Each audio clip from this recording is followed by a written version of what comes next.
Hello YouTube, Jammy Dodger. Basically I'm doing this video as a confession to my newbie style as a new bike rider and my errors. And basically I just thought I'd share it with you guys, just because I'm a dumb twat for doing it, or for getting it wrong. But to be honest, you know, I've never really done maintenance on a car, let alone a bike. So when I got the bike, I looked into, I had a full service history with it, but obviously I wanted to have peace of mind on it, so I looked into prices to get it looked at Yamaha approved dealerships, and you're talking hundreds. So a friend of mine's got his own car garage, so he kind of let me go there, used all his tools, and he had a bike jack there as well, which was really ideal. Anyway, so I done my own service on it.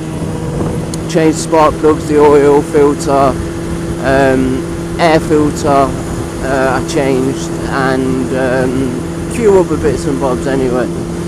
And the other thing that I've been keeping on top of, and I check every time before I go out for a ride anywhere, and that's my chain slack.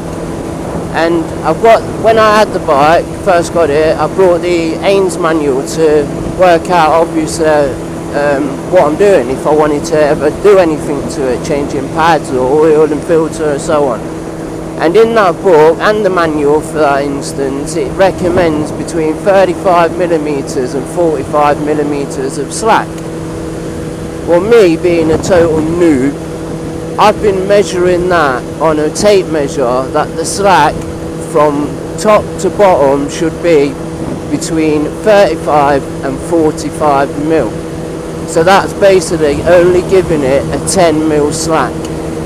Well, it wasn't until last night that I was obviously looking at a load of videos online and came across servicing videos for for bikes full stop, and chain slacking, adjustment and tension and whatnot. And I realised my error, that it should be not measuring 10mm, so it shouldn't be how I'm doing it, which is saying between 35 and 45mm of slack and only giving it 10mm of slack. It should be giving it between 35 and 45mm of slack, regardless of where you're measuring on a measure.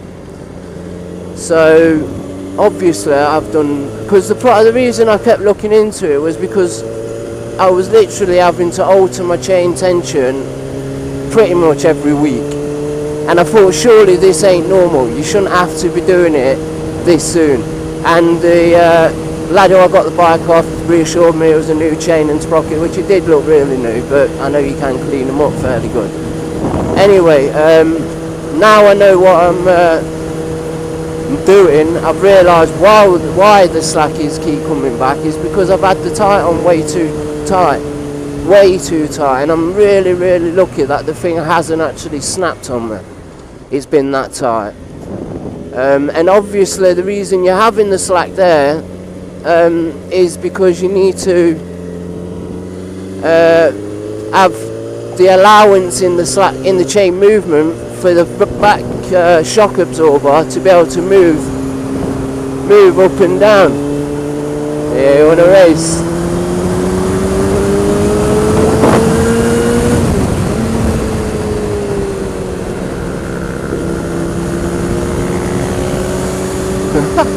Sorry about that, I just thought I'd get a little bit carried on.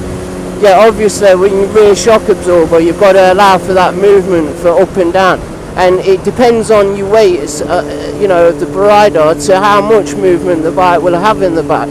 But this is why the specification's there. So it has, you know, set at set at 35 to 45mm worth of slack. That is, you know, perfect for, I don't know, probably the biggest weight it could take.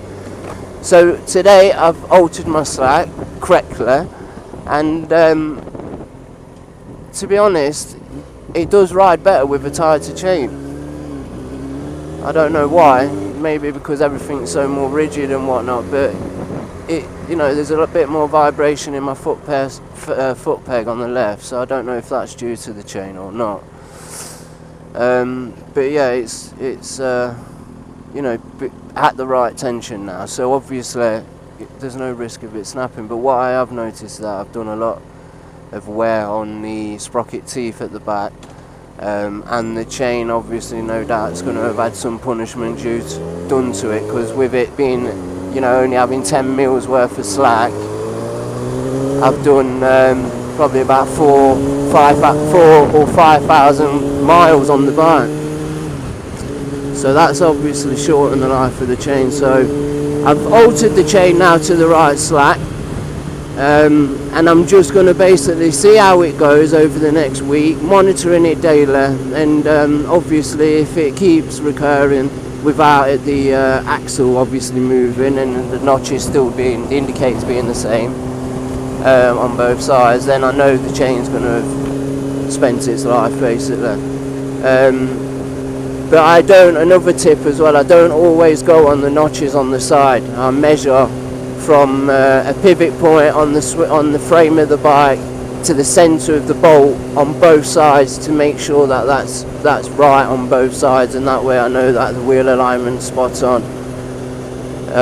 So anyway, you know, I'm not here to give you teach on that. I'm just here to tell you what a noob mistake I've made, a noob ass mistake I've made for a newbie guy riding. But we've, you know, if you know, everyone who's made them mistakes, and if you say you haven't, then I disagree with you. Not necessarily that same mistake, but similar things that you think you're doing it the right way, but really you're not. And the thing is, I've been on top of the chain tension, even though I've been adjusting it wrong. I've been on top of it, and it's had regular adjustment needed, obviously due to it being so tight. But I also clean the chain every, you know, 500 or so miles. I re-lube it all, and you know, I do my best to look after it. But obviously, unbeknownst to myself, I was actually causing more damage than good. So anyway, now I know what now I know my problem. I've done it, and let's just see how it goes. So anyway guys, just a quick video on telling you about that, and I'll catch you later. Oh, by the way, if you haven't already, feel free to subscribe. I will be uploading regular riding videos, not just boring ones of me chatting and stuff, but some having a bit of fun out on the roads. So yeah, feel free to subscribe, like and share, spread the word. Cheers guys.